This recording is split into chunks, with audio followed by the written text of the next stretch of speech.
20 Ιανουαρίου 1945. Η Γερμανία ξεκινά την εκένωση της Ανατολικής Πρωσίας. Οι τελευταίοι μήνες του Δεύτερου Παγκοσμίου Πολέμου ήταν οι πλέον αιματηροί. Εφαρμόστηκαν τα ακραία δόγματα του πολέμου μέχρι σε σχάτων και του τυφώνα από τους εθνικοσοσιαλιστές Γερμανούς και τους συμμάχους αντιστοίχως. Από τους πρώτους κιόλας μήνες του Δευτέρου Παγκοσμίου Πολέμου οι μεγάλες πόλεις και τα βιομηχανικά πάρκα της Δυτικής Γερμανίας έγιναν στόχος κυρίως της Βρετανικής βασιλικής αεροπορίας. Γι' αυτόν τον λόγο η εθνικοσοσιαλιστική διοίκηση αποφάσισε τη μεταφορά ενός μέρους του άμαχου πληθυσμού από τις ευάλωτες περιοχές της Δύσης προς τα ασφαλέστερα ανατολικά τμήματα της επικράτειας. Αυτές ήταν κυρίως η Ανατολική Πρωσία, η Σιλεσία, η Πομερανία και η Σουδητία.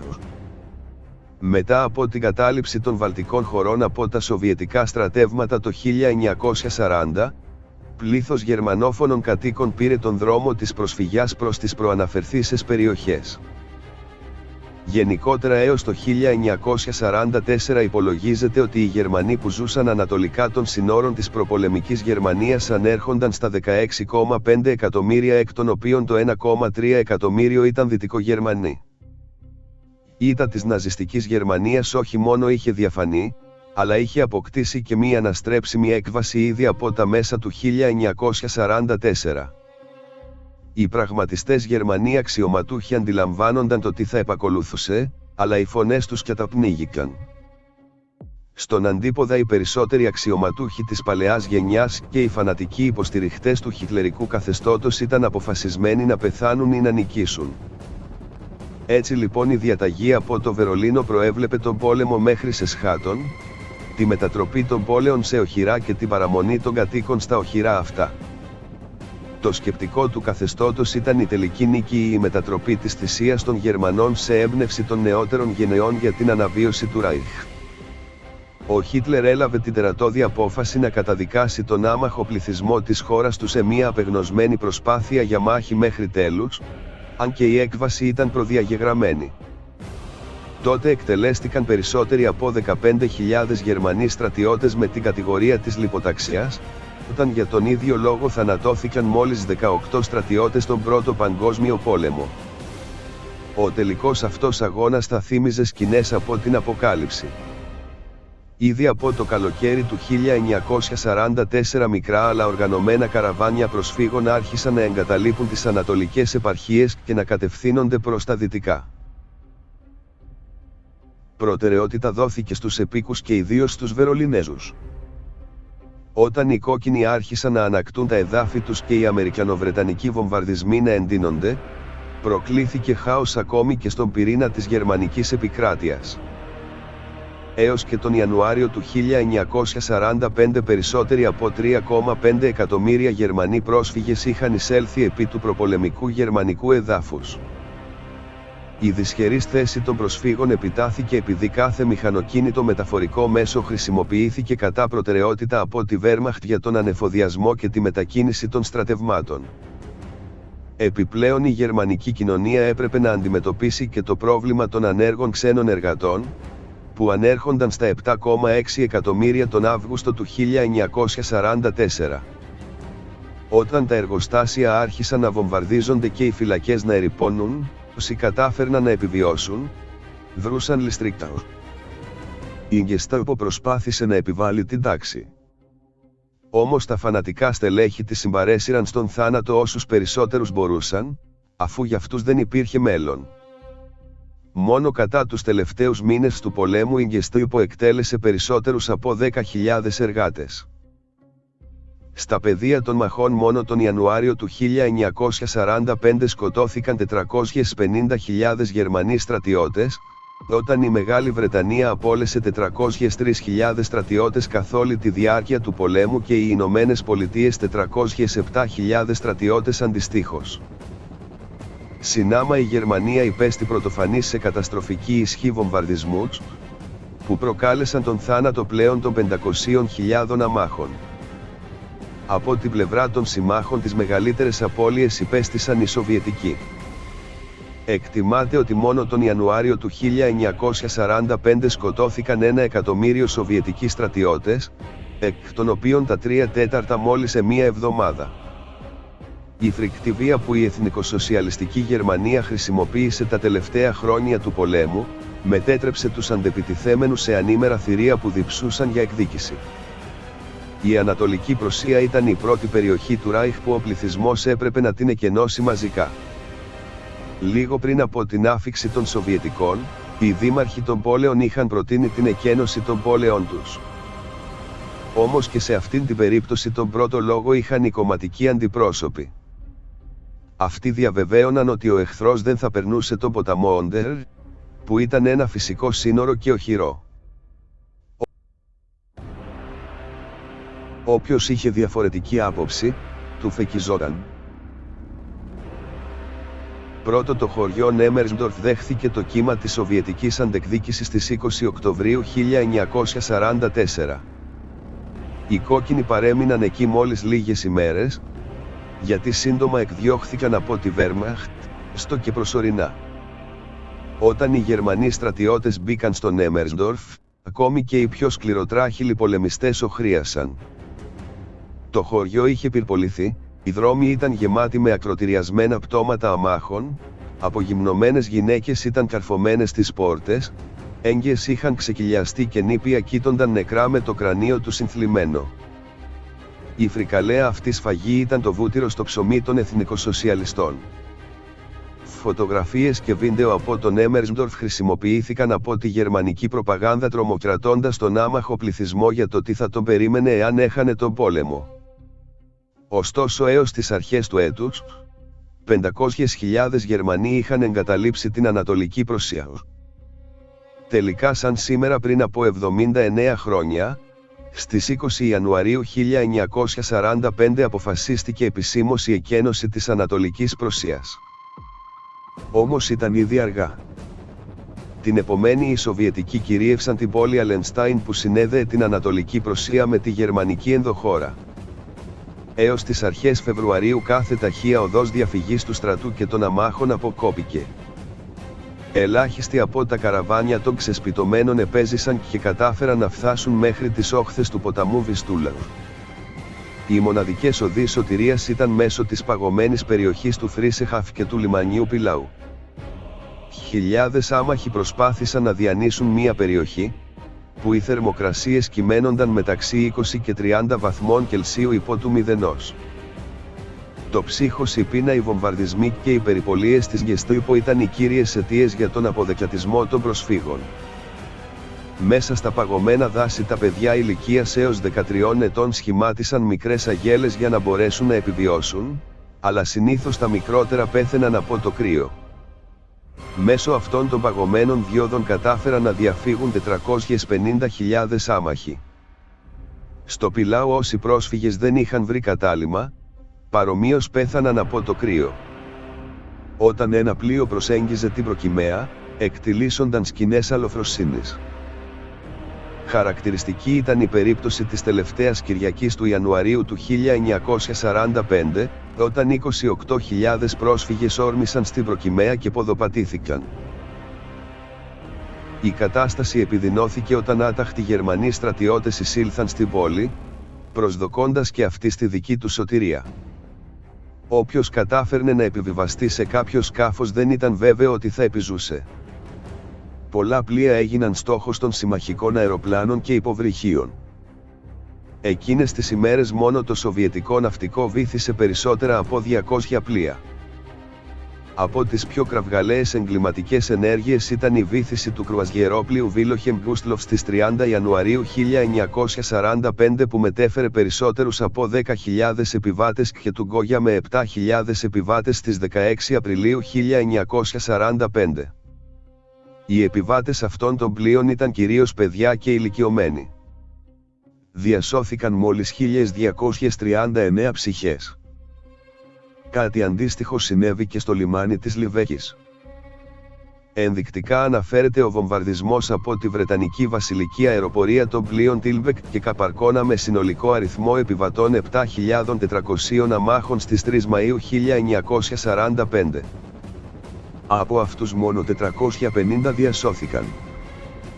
Συνολικά κατά το χρονικό διάστημα Ιανουαρίου-Μαρτίου 1945 μεταφέρθηκαν περίπου 2.186.500 άνθρωποι από τα λιμάνια της Ανατολικής Πρωσίας προς τη Δανία και τη Δυτική Γερμανία.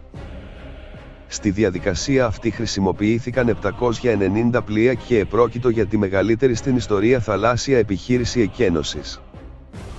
Η κατάσταση στη Σιλεσία ήταν ακόμη πιο δύσκολη, γιατί δεν υπήρχε πρόσβαση σε θαλάσσιες οδούς διαφυγής. Το σύνολο του γερμανικού πληθυσμού ανερχόταν στα 4,7 εκατομμύρια, εκ του οποίου το 1,6 εκατομμύριο κατευθύνθηκε προς τη Τσεχία και 1,6 εκατομμύριο προς τη Γερμανία, ενώ 1,5 εκατομμύριο άμαχοι εγκλωβίστηκαν από τον Κόκκινο Στρατό. Στις 22 Ιανουαρίου 1945 οι Σοβιετικοί πέρασαν τον ποταμό Όντερ και απέκοψαν κάθε διέξοδο προς τα δυτικά. Η μοναδική επιλογή των προσφύγων ήταν η κατεύθυνση προς τα βόρεια.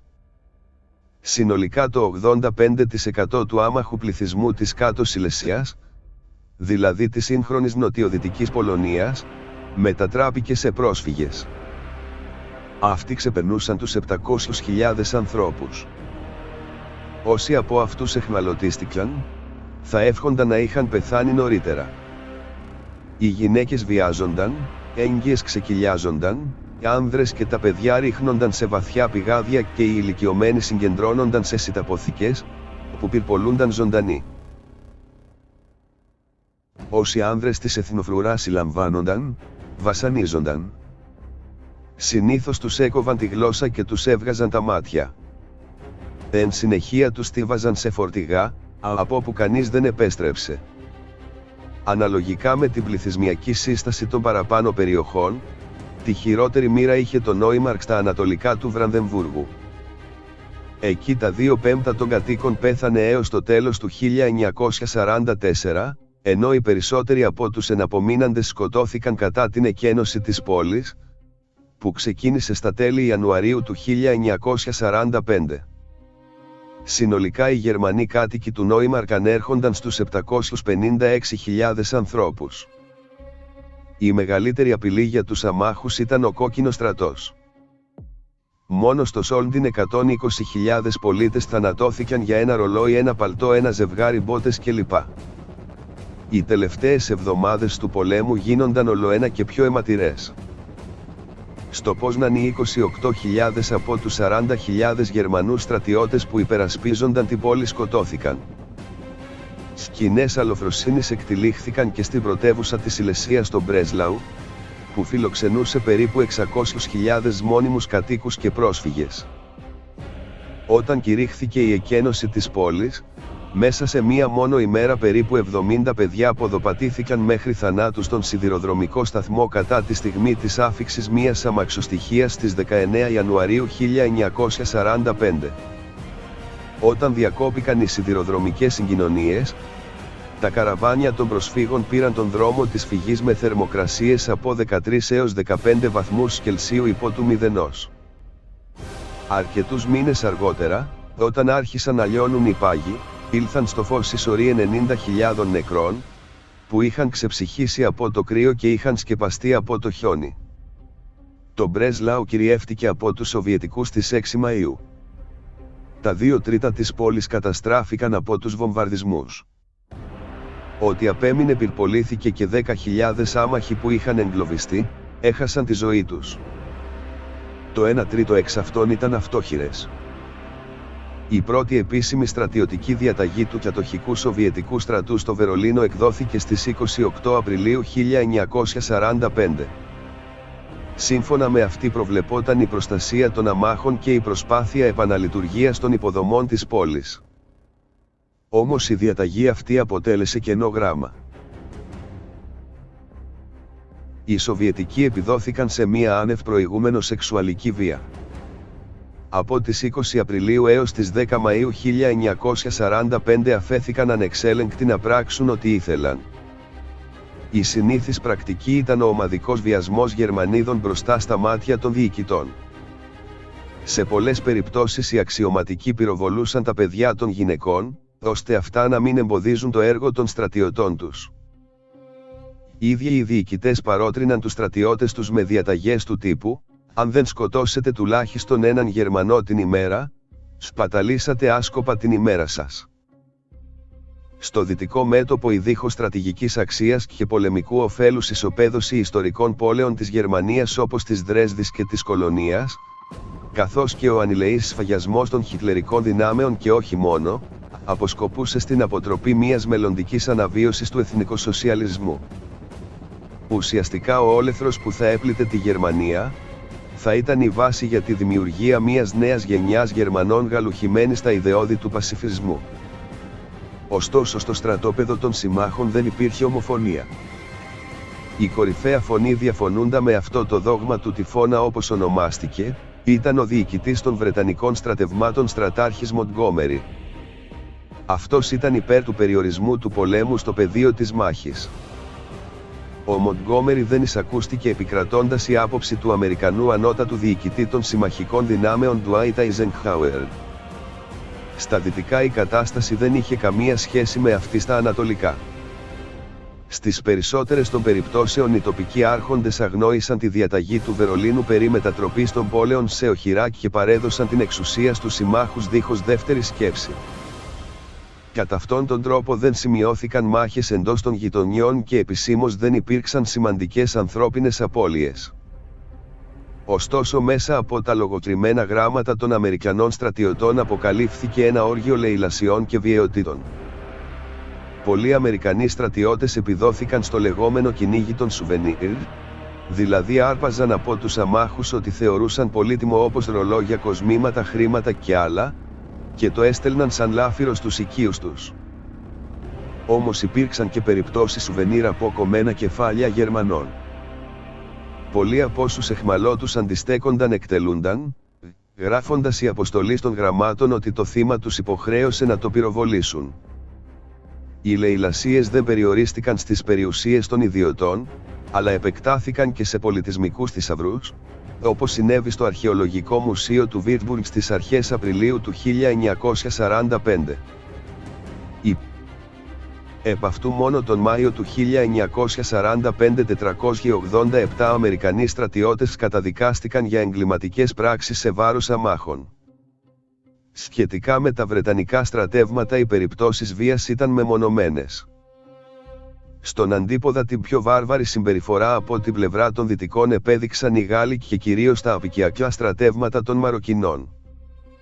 Η συμπεριφορά των γαλλικών στρατευμάτων χαρακτηρίστηκε ως ανέντιμη σκληρότητα, όπως το Ρόιτλινγκεν. Εκεί η 24η ημέρα του Απριλίου 1945 κηρύχθηκε ως ημέρα λαιλασιών και βιασμών, ενώ πολλοί άμαχοι χρησιμοποιήθηκαν για να καθαρίσουν τα ναρκοπαίδια. Παρόμοιες αναφορές καταγράφηκαν στο Μπρόνεν και το Γκόμαρινγκεν, ενώ η γυναικολογική κλινική του Πανεπιστημίου του Τιμπινγκεν γέμισε με κακοποιημένα 12χρονα κορίτσια έως γυναίκες μεγαλύτερες των 70 ετών.